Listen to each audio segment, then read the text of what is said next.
que ela declarou que o inferno aqui não tem mais poder. Então, o que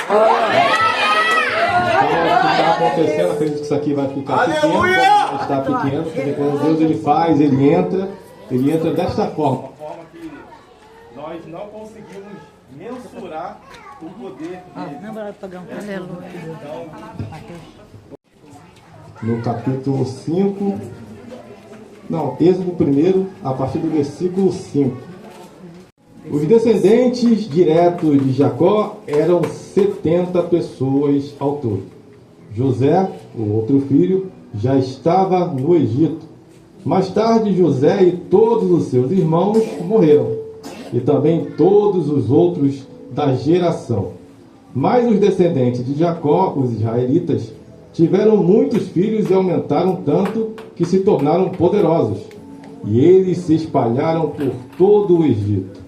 Depois, o Egito teve um novo rei, um novo faraó, no caso, que não sabia nada a respeito de José. Ele disse ao seu povo: vejam, o povo de Israel é forte e está aumentando mais depressa do que nós. Em caso de guerra, eles poderão se unir com os nossos inimigos e lutariam contra nós e sairíamos do país. Precisamos achar um jeito de não deixar que eles se tornem ainda mais numerosos. Por isso, os egípcios puseram feitores para maltratar os israelitas com trabalhos pesados. E assim, os israelitas construíram as cidades de Pitom e Ramsés, onde o rei do Egito guardava a colheita de cereais. Porém, quanto mais os egípcios maltratavam os israelitas, tanto mais eles aumentavam. Os egípcios ficaram com medo deles, os tornaram escravos, tratando-os com brutalidade, fizeram com que a vida deles se tornasse amarga, obrigando-os a fazer trabalhos pesados na fabricação de tijolos, nas construções e nas plantações. E em todos os serviços que os israelitas faziam, eles eram tratados com crueldade. Amém? Podem assentar. Nós vemos aqui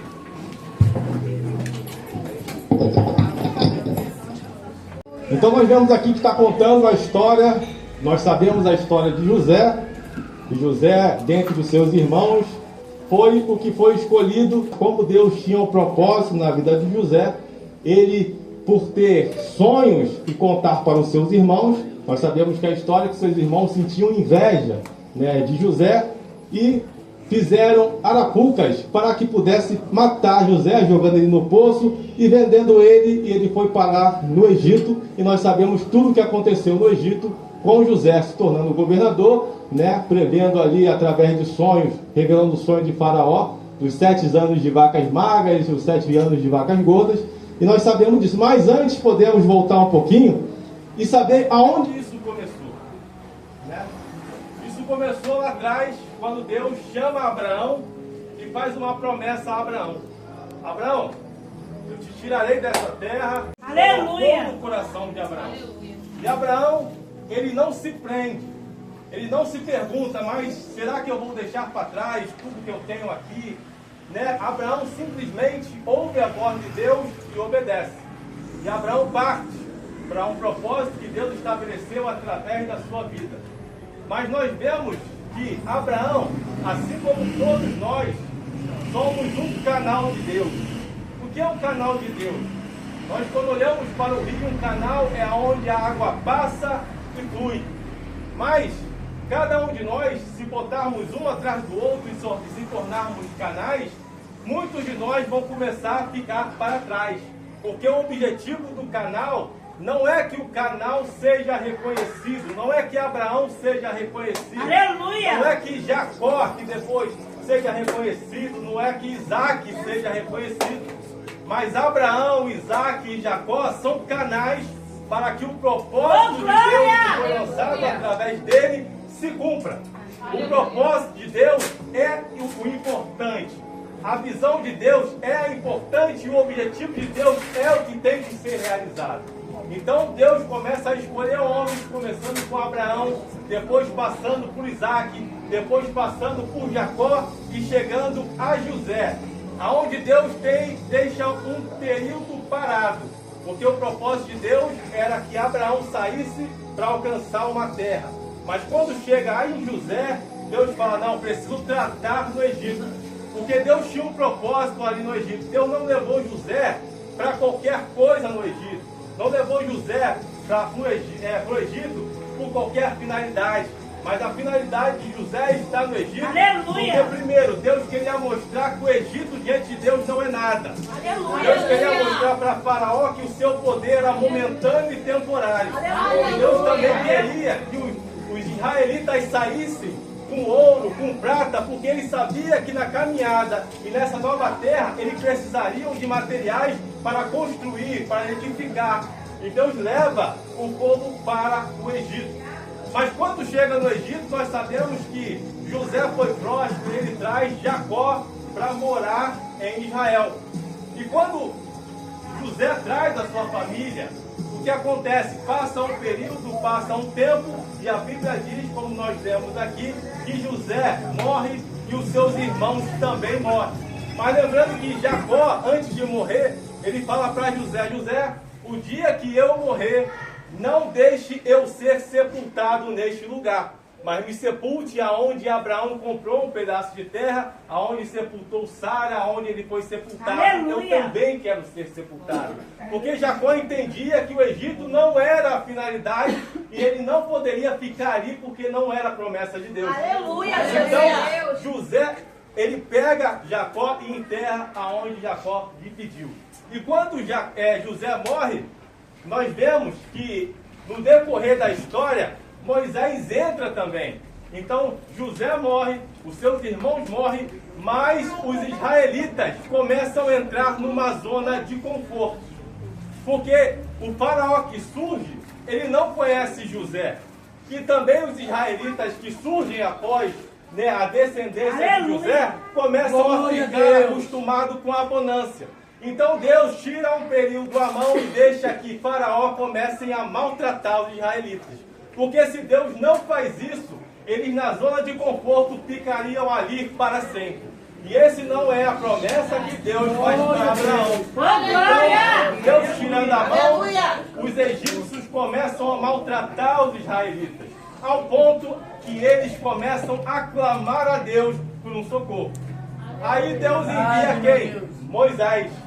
Moisés chega com o propósito de tirar. E nós vemos no texto que quando Moisés é chamado diante da sarça ardente, Moisés para Deus assim, Senhor, eu sou pesado de língua. E muitos interpretam isso falando que Moisés era gago. Na realidade, a Bíblia diz que Moisés foi criado nos ensinos egípcios. O que quer dizer isso? Se eu sou brasileiro e a minha mãe é americana e eu vou morar nos Estados Unidos, mesmo eu aprendendo português, eu não vou ser tão fluente no português, mas a minha língua principal vai ser o inglês. O que Moisés está falando, Senhor, eu sou do povo, mas eu falo melhor o egípcio do que a língua dos israelitas, porque ele não teria a comunicação de um fluente na língua dos israelitas. Então ele precisava de alguém que tinha a facilidade das gírias, da comunicação para falar com ele. Porque se Moisés fala com o povo com um sotaque de egípcio, o povo não ouviria Moisés. Você não é um de dentro de nós, você foi criado na mordomia, você foi criado no conforto, você foi criado nos melhores palácios, você foi criado na melhor escola que foi o Egito e você quer tirar a gente daqui. Então isso que Moisés está falando para que viva no meio deles, que cresceu no meio deles para falar com eles. Aleluia. Então Deus levanta Arão, que tinha a linguagem do povo, e falou com o povo. Deus falava com Moisés, e Moisés falava com Arão, e Arão falava com o povo. E nós vemos que quando, no decorrer da história, quando Moisés acontece as pragas no Egito, e quando Moisés sai, o que ele leva? Os ossos de José. Moisés pega os ossos de José e leva consigo a caminho do Mar Vermelho para passar para o outro lado, que é a promessa de Deus. E nós vemos que nisso nós começamos a entender que canal de Deus, ele só tem a finalidade de deixar o rio correr. E esse rio termina aonde? no trono de Deus, em Jesus Cristo, que é a finalidade, e é para onde nós estamos caminhando. Todos nós temos um objetivo na Terra. Sim, temos. Temos um propósito? Sim, temos. Mas o nosso propósito maior é ser canal de Deus. Muitos não entendem quando fala, Senhor, eu quero ser canal de Deus. E Deus te faz um canal. Deus te faz uma promessa. Deus te dá a oportunidade de você fazer com que a sua obra chegue no objetivo dele. A Bíblia diz que tudo é para Ele, por Ele e não para nós. É verdade. É tudo para Ele, por Ele. Então, a finalidade é dele, o propósito é dele, o objetivo é dele. Nós somos apenas canais de Deus nessa terra. E em frente, nós continuando lendo o texto, nós vemos o seguinte. 7:8. Então vieram os amalequitas. Quando eles atravessam o Mar Vermelho, né, eles começam a encontrar povos. E um desses povos é os amalequitas. E a Bíblia diz o seguinte: então vieram os amalequitas e atacaram Israel em Refidim. Com isso Moisés ordenou a José: escolha alguns homens e vá lutar, né, contra os amalequitas. Amanhã estarei no alto do monte e o bordão de Deus estará na minha mão. Josué fez como Moisés lhe havia ordenado e lutou contra os amalequitas. Porém Moisés, Arão e Hur subiram para o alto do monte. Quando Moisés levantava a mão, o povo vencia. Porém, quando Moisés baixava a mão, o povo perdia. O que isso quer dizer? Quando as mãos de Moisés estavam levantadas, Israel prevalecia. Mas quando a mão de Moisés descia, o povo perdia. Em outras palavras, quando Moisés estava com a mão levantada, os israelitas matavam o outro povo. E quando Moisés abaixava a mão, os israelitas morriam. Aí você, na lógica humana, vai pensar: Deus tira o povo do Egito. Imagine você com seu marido saindo do Egito, atravessando o Mar Vermelho, vendo praga, vendo tudo, vendo a mão de Deus sobre os israelitas. E de repente, quando você chega no outro lado, o seu marido vai para a guerra. E ele não volta. Porque não só morreu gente do lado de lá, morreu gente desse lado. E de repente, quando vinha José, saiu, botar um exemplo, com 20, chegava com 10. E as viúvas falavam: cadê o meu marido? José falou: infelizmente morreu na guerra.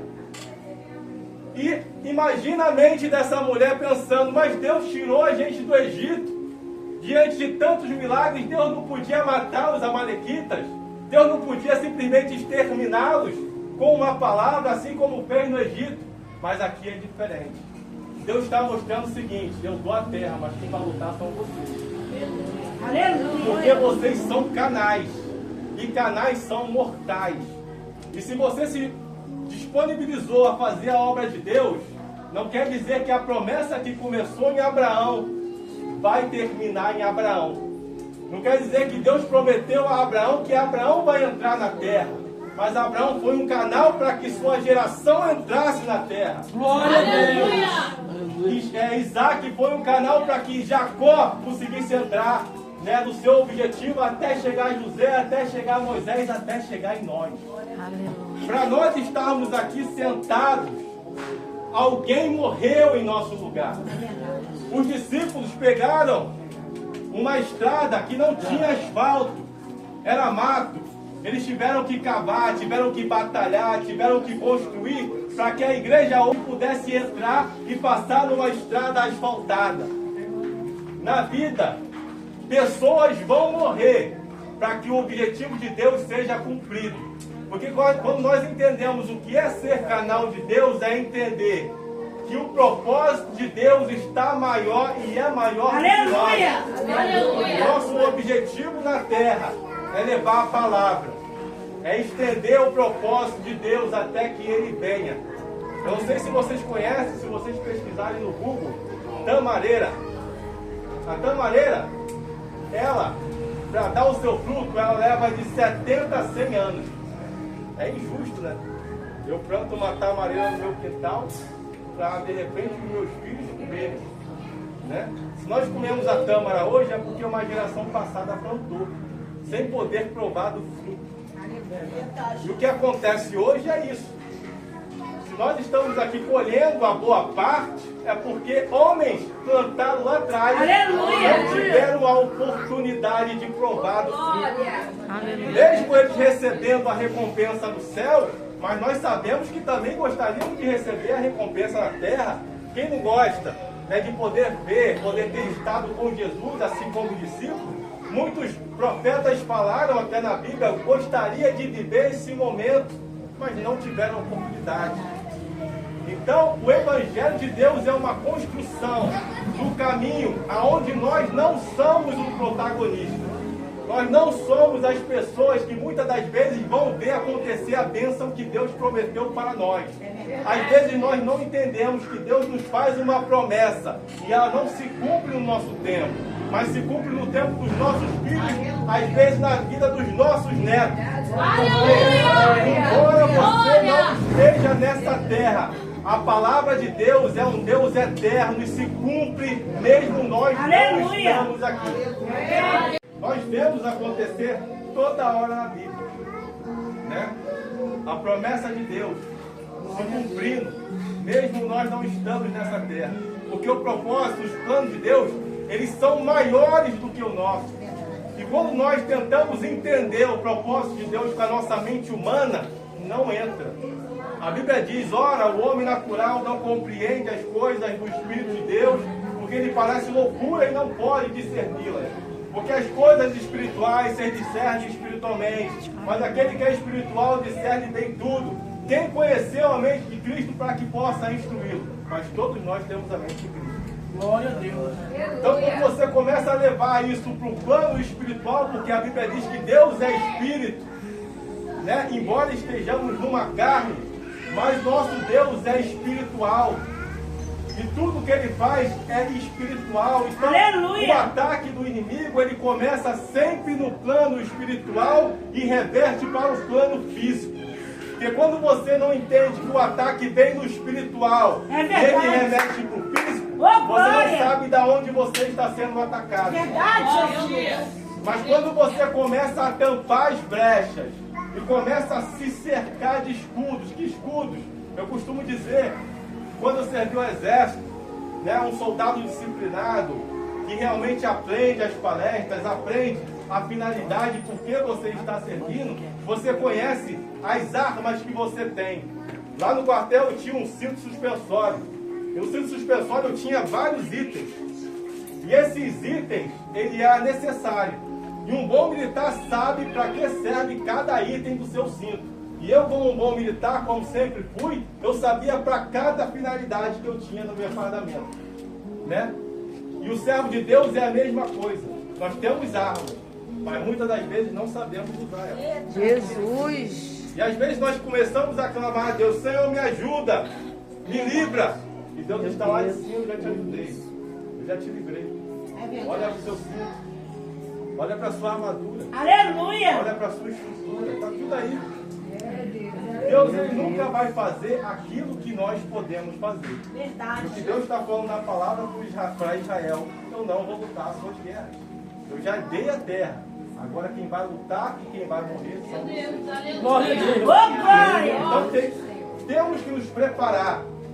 O mundo espiritual só pode ser combatido no espiritual. Leitura da palavra, uma arma. Isso tem que ser diário. Palavra diário. Jejum, pelo menos uma vez no mês. É verdade. Porque são armas que o crente, o servo de Deus, tem para combater o espiritual. Jesus, em certo momento, chega um homem com seu filho e deposita nos pés dos discípulos. E os discípulos, a Bíblia diz que não conseguem expulsar o espírito imundo daquele menino.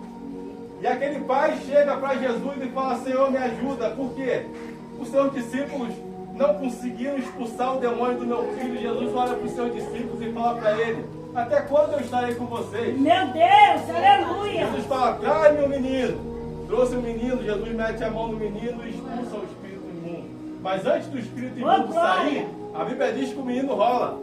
Jesus vê uma resistência. E Jesus vai e expulsa. Jesus entendia que ali não era um demônio, mas era uma legião de demônios. Então Jesus reúne seus discípulos novamente e fala, olha, em outras palavras, eu peguei um pouco duro com vocês, porque eu vou ensinar a vocês que esse tipo de demônio só pode ser expulso com jejum e oração. E naquela época, os discípulos de Jesus não jejuavam, porque o mestre estava vivo. Então Jesus entendeu porque o espírito imundo não saiu daquele menino. E muitos ataques que nós vivemos hoje na igreja, na nossa casa, na nossa família, é porque quando nós entramos na nossa casa, vou botar um exemplo que tem um demônio lá que está nos assolando, e nós expulsamos ele, você não pensa que ele vai desistir não, irmão. Ele vai lá buscar mais 7 para entrar de novo. E chega a um nível que você com a sua estrutura não vai conseguir expulsá-lo, porque Jesus deixou bem claro. Existem certos tipos de demônio que é só em jejum e oração. Oh, glória! É verdade, Jesus! E isso Deus não vai fazer por mim, Ele não vai fazer por você e não vai fazer por ninguém. Quem jejua sou eu, quem lê a Bíblia sou eu, quem faz as coisas que é para combater o Espírito sou eu. Jesus, Deus só vai fazer o impossível. O possível Ele não faz em nossas vidas. Meu Deus, aleluia! Oh, glória! Alguma pregação, alguma palavra, alguém disser para vocês algo que vocês podem fazer, que Deus vai fazer, pode ter certeza que não vai. Deus ele só vai agir na hora que Ele tem que agir, mas na forma que Ele tem que agir, mas só no impossível. O que você pode fazer, não vai fazer. Não sei se você já ouviu testemunhos de pessoas abrir a mente dele, se ele não estudou. Deus não vai fazer isso. Agora uma oração certa, Senhor, eu estudei, eu me dediquei, eu fiz preparatório, mas eu esqueci essa questão, Senhor, mas eu estudei. O Espírito Santo vai te fazer lembrar. É verdade. Porque você estudou. Você sabe. A Bíblia é a mesma coisa. Se você não lê a palavra de Deus, o Espírito Santo não vai conseguir te usar, te lembrar. Porque o Espírito Santo, a Bíblia diz que não vos preocupeis com o que haveis de falar. Para lembrar tudo o que é necessário. Eu lembro uma vez que estava minha esposa e eu, a gente comprou uma casa aqui na 16 e queríamos comprar uma segunda casa. E naquele momento a gente começou a orar, começou a jejuar, começamos a fazer nossa parte que era possível. Deus começou a abrir os caminhos e a gente conseguiu avançar. No final do processo, simplesmente algo aconteceu e nós não compramos a casa. Não por falta de recurso, não por falta de oração, não por falta de jejum, não por falta de ter clamado a Deus, porque nós não entendemos. E ficamos com aquilo na cabeça, remoendo 1, 2, 3 meses, e de repente nós vimos chegar um novo morador, que era uma pessoa ímpia, bebendo cerveja, fazendo festa. E a gente falou, poxa Senhor, se fosse uma pessoa cristã, o Senhor tirou de nós para dar para o ímpio. E a gente não entendemos. Passou 1 ano, 2 anos, 3 anos, 14 anos se passaram. E de repente num culto, sobe um pregador, ele começa a falar a sua história, e fala o seguinte, olha, eu morava lá no Estácio, e de repente meu pai comprou uma casa lá em Nova Campinas, e eu tinha uma vida totalmente de bebida, de droga, eu já tinha tentado várias coisas, já estava numa vida totalmente lançada, meus familiares já não me aceitavam, eu estava num estado terrível, irmão. Mas de repente meu pai me chamou para morar com ele em Nova Campinas, e lá eu conheci uma menina, e essa menina era serva de Deus, e casou com ele. E depois que ele casou com essa menina, ele se converteu, e 15 anos depois, que por esses 14 anos que passou, ele não se afastou mais dos caminhos de Deus. E eu fiz associação, falei, filho, esse não é o filho do dono da casa de Nova Campinas? É ele mesmo. Aí então ele falou comigo, você lembra a oração que você fez? Que você pediu para me te dar aquela casa, eu não te dei? É porque eu precisava salvar esse filho. Aleluia! Eu precisava salvar ele. E você acha que eu te daria aquela casa para você ter 2? E eu podendo salvar o meu filho que estava drogado, que estava numa vida totalmente... Tem coisas que nós não vamos entender agora. É verdade! Às vezes nós clamamos e Deus não te dá e você chora, você não entende, você até fala, poxa Senhor, mas ímpio. E Deus está vendo totalmente diferente. É verdade, Jesus. Deus, Ele tem o melhor para cada um de nós. Mas, quando nós nos se posicionamos como canal, nós temos que entender que nós somos um canal de Deus, mas o propósito dele está acima dos nossos. Glória! E o canal não importa, como eu mostrei para vocês aqui, que ele morra. A importância do canal é fazer com que a palavra e o objetivo de Deus seja cumprido. Glória a Deus! E os profetas, os discípulos, todos eles que morreram em prol do Evangelho, eles entenderam isso. Entenderam que não era eles, não era por eles, e não era o objetivo de fortalecer a vida deles aqui na terra, mas o objetivo era o reino. Ô, glória! Quando nós começamos a entender o nosso propósito aqui na terra, o nosso objetivo aqui na terra e por que estamos aqui, a nossa vida, ela simplesmente muda no automático. É verdade. Porque nós não nos espelhamos mais pelo o prazer físico, né?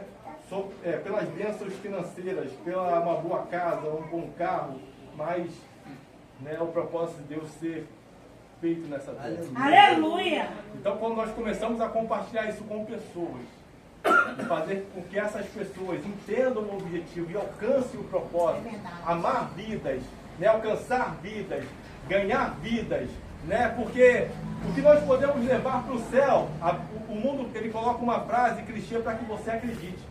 O mundo fala o seguinte: deste mundo você não pode levar nada. Você tem um duro e não você vai voltar. Existe uma coisa que você pode levar contigo, são pessoas. A única coisa que você pode levar nessa terra com você para o céu são pessoas, vidas. Eu sempre friso isso aqui e vou frisar mais uma vez. Quando nós nascemos, né, antes de vir para a terra, nós metemos a mão num cesto, pegamos um número e entregamos na mão de Deus e partimos para essa terra. Eu tenho 37 anos. Eu sei que eu não tirei o número 1, número 2, número 30, número 36. Não sei se eu tirei o número 38, mas sei que o meu número vai chegar. Aleluia! E só quem sabe esse número é Deus. Tem pessoas que tiraram o número 2 e já partiram, o número 1, tiraram o número 20. Meu primo morreu com 18 anos, tirou o número 18. Todos nós tiramos um número e entregamos na mão de Deus. Nem todos nós chegaremos a 80, a 100 anos. Porque o nosso objetivo aqui na terra, ele foi estabelecido no momento que nós descemos. E todos nós temos um tempo nessa terra. É verdade. Então, gaste esse tempo cumprindo o propósito de Deus da sua vida. É verdade. Porque, independente do que achamos, ou do que passamos, ou do que criamos, o nosso tempo vai chegar. E vai chegar para todos nós. E que possamos partir com a sensação: Senhor, eu combati um bom combate. Aleluia! É verdade, Então, se Jesus. for necessário você padecer, você sofrer para salvar uma vida, padeça, irmão. Verdade. Sofra, irmão. Ore. Mamá se orou pelo Mateus. É verdade. Sai de Mateus. É verdade. Glória a Deus. Ô, Deus glória! manda mensagem direto, falando de palavra. Paulo, eu quero aprender mais. Paulo, isso aí é sede. Uma sede que foi plantada através de joelhos. Aleluia. Ô, glória! De objetivo, de propósito. Então, para finalizar, se as bênçãos que Deus entregar na sua mão não tiver um propósito para o reino, esquece. Ele não vai ser finalizado, ele não vai ser entregue a você. Se o teu propósito está estabelecido em algo que você quer para a sua vida, não, é para mim. Se Abraão chega e fala: não, é para mim que Deus prometeu uma nova terra, Deus não entregaria, Deus levantaria outro. Porque esse não era o propósito de Deus. O propósito de Deus era chegar a nós. Então, se o teu propósito não estiver alinhado com o propósito de Deus, Deus fala: não, eu vou dar isso aqui porque eu sei que por isso aqui ela pode ganhar isso aqui. Aleluia! Pode ter certeza que você vai receber essa bênção. Mas essa bênção não tiver uma finalidade para o verdade. reino, pode ter certeza que é qualquer outra coisa menos propósito de Deus. Aleluia. Então a nossa finalidade na terra é essa. A nossa conduta, ela é uma arma fundamental para você ganhar qualquer pessoa hoje. Antigamente as pessoas olhavam o que você falava. Mas com o tempo, com a maldade no mundo crescendo, né, as palavras, a gente vê que muitos líderes caíram, muitos líderes continuam caindo e o mundo não acredita mais no que nós falamos. Ele primeiro olha a sua vida. Quando ele olha a sua vida e reconhece, não, realmente alguma coisa tem diferente nessa pessoa. Aí sim, ele vai começar a te escutar. Quando ele vê que você tem um comportamento diferente, suas atitudes são diferentes, suas atitudes são totalmente diferentes do mundo, o seu comportamento não condiz com o mundo, a sua vida é uma vida totalmente diferente do mundo, ele fala, não, esse cara é diferente, eu tenho que ouvir ele. Então, quando nós temos um propósito por reino, nós entendemos que somos canais, e canal recebe água que corre. E essas águas não são propriedade nossa. A Bíblia diz que existe uma água que corre diretamente do trono de Deus. E esse canal que somos nós, ele passa por nós, porque Deus, pela sua misericórdia, decidiu nos usar, decidiu nos salvar e decidiu nos colocar como peças para o seu propósito. E nós somos gratos, Senhor, não sou merecedor de nada, mas o Senhor me deixa participar desse propósito. Então, como canais, deixamos que o rio de Deus corra, independente se nós iremos morrer, iremos sofrer, se o nosso propósito não se cumprir, mas se o propósito dele se cumprir, glória! O nosso propósito. Aleluia! E esse é o nosso objetivo. É verdade. Eu não sei, apresentei para os irmãos, peço desculpa da Church, do pastor Solimar, da pastora Bia, uma igreja que tem tido o objetivo de alcançar vidas. O slogan da igreja é uma igreja que ama vidas. E isso que nós vemos acontecer aqui, né, que a irmã Márcia proporcionou, né, de abrir um espaço para que pessoas possam vir, para que vizinhos possam ouvir. Porque mesmo que eles não venham, eles estão ouvindo, irmão. Glória, é verdade. Às vezes, o que eu falei aqui, a gente não entende o que Deus está fazendo, mas pessoas estão ouvindo o que está acontecendo aqui. E quando os irmãos vêm, a Bíblia diz que aonde estiver 2 ou 3 reunidos em meu nome, ali estarei.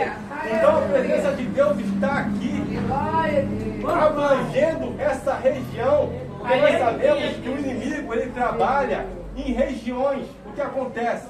Não sei se vocês viram na Cracolândia, por exemplo, em São Paulo, né? A prefeitura vem e tira a Cracolândia de lá e eles saem do local. O que acontece? Eles voltam em número maior, porque eu falei para os irmãos, o inimigo ele vai, busca mais 7 e estabelece.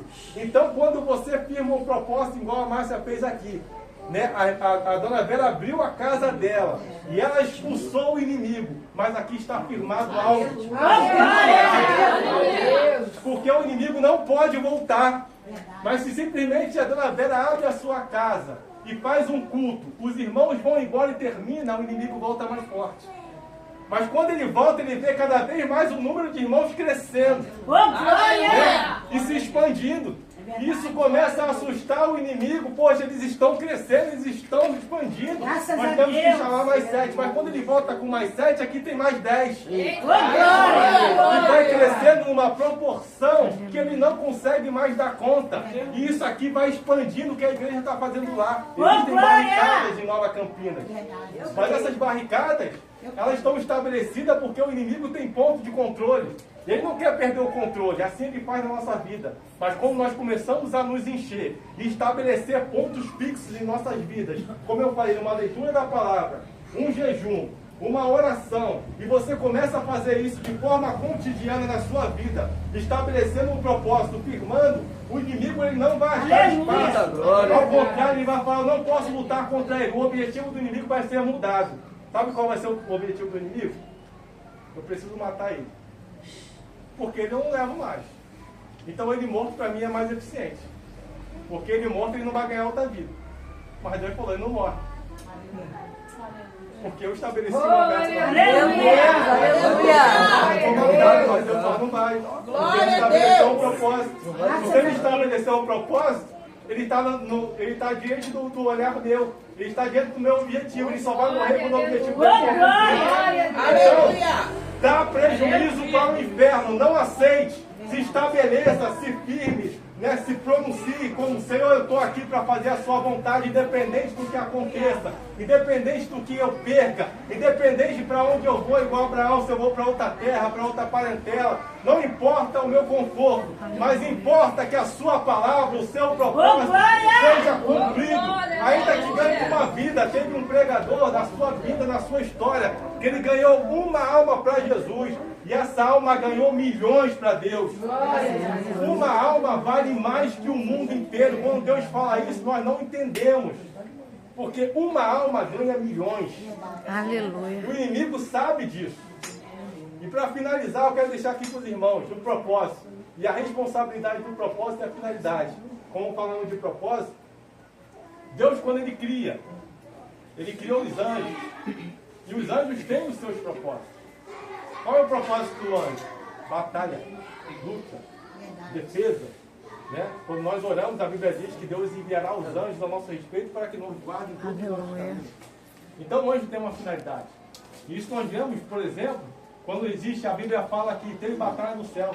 Miguel e seus anjos batalharam contra a serpente e o dragão. E precipitado foi o dragão e a serpente do céu. Quem lutou? Foi Deus? Não, foi os anjos. Porque Deus deu o propósito para os anjos de proteção, de segurança, de batalha. E Deus não intervém. Porque se Deus intervém, Deus tira o propósito dos anjos. Se Deus tira o propósito dos anjos não tem sentido de existir. Nós vemos o Getsemane, quando Jesus Cristo está lá para ser preso, Pedro vai e corta a orelha de Malco. Jesus pega a orelha de Malco, bota no lugar e fala: não sabes tu, se eu quisesse, eu pediria ao Pai, e Ele enviaria uma legião de anjos para me guardar. Jesus Cristo, sendo Deus, precisa de anjos para guardar Ele, mas Jesus respeita o propósito da criação. Então Ele fala: eu preciso que os anjos me defendam, porque Ele foi criado para essa finalidade. Até o próprio Satanás, quando está tentando Jesus no deserto, ele leva Jesus lá no final do século, no templo, e mostra: se você se lançar daqui abaixo, Deus enviará os anjos para te guardar. O inimigo sabe que Jesus podia se salvar, ele podia pular e cair em pé. Mas só que o inimigo sabe, se eu falar isso, ele vai falar não. Então o inimigo já vai direto ao ponto. Olha, lembra que Deus estabeleceu uma autoridade para os anjos? Ele pode se salvar. Com isso, eu faço vocês entender que quando Deus nos dá um propósito, o nosso propósito é para o seu reino, independente de se Ele querer agir ou não, Deus ele não vai intervir no seu propósito. Quem cumpre o nosso propósito somos nós, porque nós fomos criados para isso. Então, que cada um de nós, eu tenho certeza que cada um sabe o seu propósito. Amém. Cada um sabe o seu objetivo. Cada um sabe aonde o seu ministério, um para louvor, um para pregação, um para evangelismo. Né? Então, dentro do seu propósito, se estabeleça, se firme em Deus, que eu tenho certeza que vai cumprir o seu objetivo na terra, o objetivo de Deus na sua vida. Amém?